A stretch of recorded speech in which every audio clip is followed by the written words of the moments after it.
But yeah, if you apply yourself to anything, right, you can make it successful. So, I want to go back to your time in the military. Were you in the Navy? Was that right? I was in the Navy, correct? Yeah. And so, in the Navy, how long were you enlisted? I was only enlisted 3 years. Yeah, I got out a little bit Okay. early. Yeah. Yeah. So, I'm just curious, how, if at all, did your time in the Navy inform your choices professionally? Did it, or was it more like it was kind of a stop in your journey, and when you got out of the Navy, you just sort of continued on the pursuits that you had prior to it? Did anything change while you were in the Navy in terms of your professional desires or pursuits?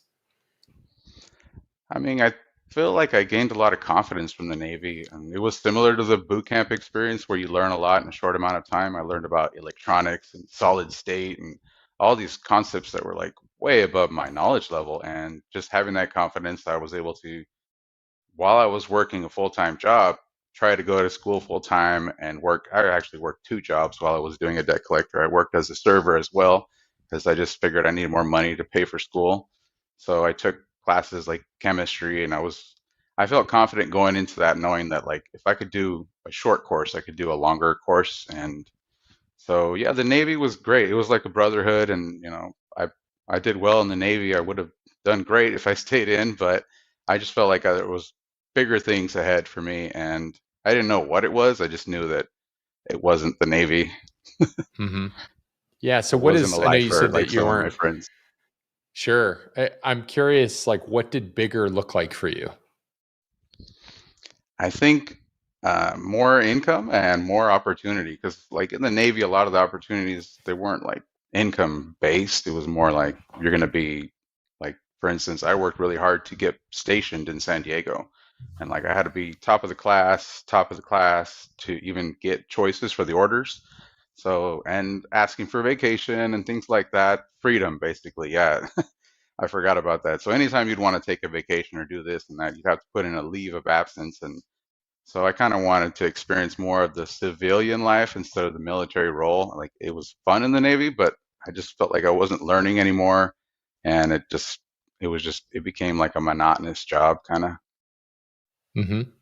So, what were you doing for your mental health through all of this time? I know you talked about, you getting into trail running and ultra marathoning and triathlon, and was that a part of kind of your own way to sort of maintain your own mental health, or was it more a pursuit of, deep interest, or did you have background in that? Like, give me an idea of like what your ultra marathoning and endurance sport time has done for you overall. Oh my God, huge, huge mental health boost. I started like dabbling in the marathon while I was a debt collector, just to like on my off time and hitting trails, and sitting in a desk for so many hours is brutal. It just messes your back up, and going outside and doing physical activity was just a relief, and you don't think about things out there. You just move and you're just trying to get through nature. So yeah, eventually I saw the triathlon and I thought that looks hard and scary. And that's kind of how I pick a lot of my goals is like, if it's scary, oh, I think I might try to do it. And yeah, triathlon seemed like impossible to run, swim, and bike.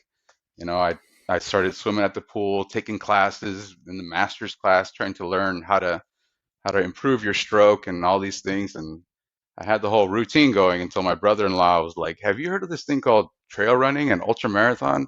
There's like you can run, all day and just be out in nature."